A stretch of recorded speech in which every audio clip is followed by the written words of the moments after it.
Thank you. Mr. Speaker. I call the Honourable Shane Jones. Sir, on the question of intellectual capacity, we'll now see day from night. Sir, I'd like to acknowledge the contribution made by that former Foreign Affairs official, who does have certain redeeming features. However, that's for another day and many drinks later. Sir, I'd like to direct our attention to a few facts. We had the unedifying sight recently of the joystick of the National Party, Mr. Joycification, saying there were 5 things that he was responsible for, sir, to drive forward the economy. Number 1, improvements to the RMA. Of course, he didn't refer to the fact that the current minister driving that reform will turn into be the most unpopular, ill-prepared and insulting politician that's ever held that portfolio. The first thing, sir, that she did was she broke a long-standing constitutional convention and attacked personally the Commissioner for the Environment that reports to this House. So that person is a noted academic of international repute, and Amy Adams took it upon herself to try and stigmatise and demean not so much that woman but the position. That's reflective, sir, of how hopeless and highly personalised she will be taking forward this reform. That's the first thing that the joystick, sir, has claimed credit for. Second, sir, he says that there is a new borer that will make a tunnel in Auckland. That reflects the mole-like impression that he leaves, sir, when his head is in the wrong position. That project, sir, Waterview, was started by no one other than my senior colleague on my left, sir, the greatest Minister of Transport that has graced the corridors of this institution.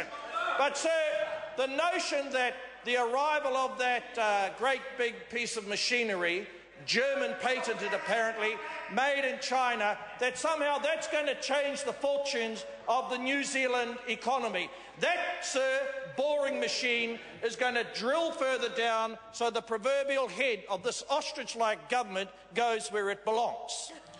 Thirdly, sir, it has been pointed out to us that the Prime Minister has been in Latin America. Now, sir, I do observe the convention when the Prime Minister is away, irrespective of what partisan hue they wear.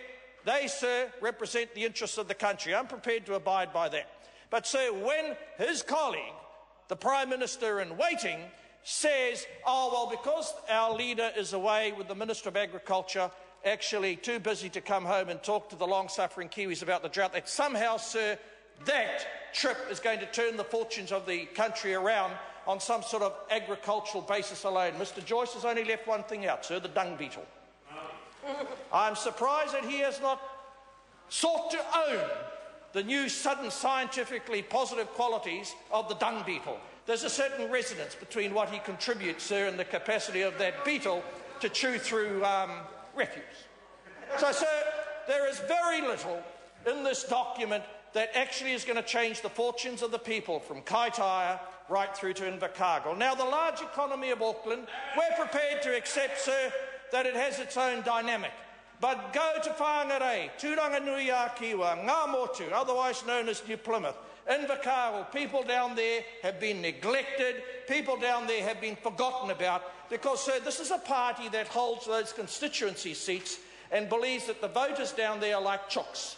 A few bits of wheat now and again, and they'll always vote in that direction.